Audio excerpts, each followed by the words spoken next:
In economics, a negative externality is an unintended harmful effect of an activity on third parties who don't get compensated. For a cement factory manager, CO2 emissions are a clear example. Cement production releases CO2 through calcination and fossil fuel use, making it a significant greenhouse gas contributor.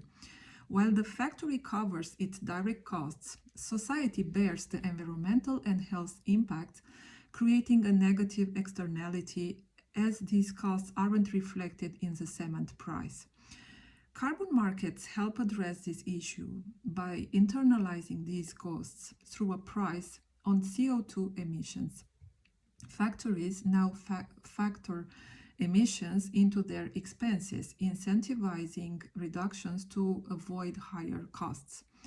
Carbon markets create an emissions cap, which permits factories can buy, use, or sell, pushing factories toward accountability for their emissions. Although carbon markets raise production costs, they promote cleaner practices like carbon capture and alternative fuels.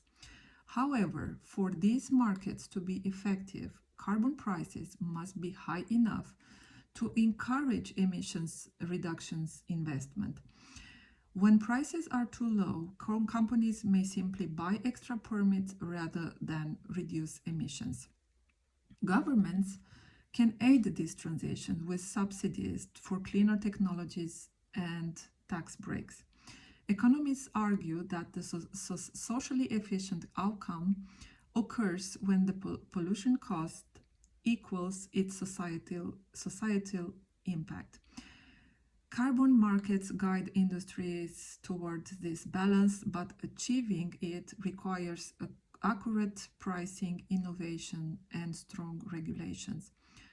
Ultimately, recognizing CO2 as a negative externality pushes cement factories to align with environmental goals and adapt to an increasingly sustainable future.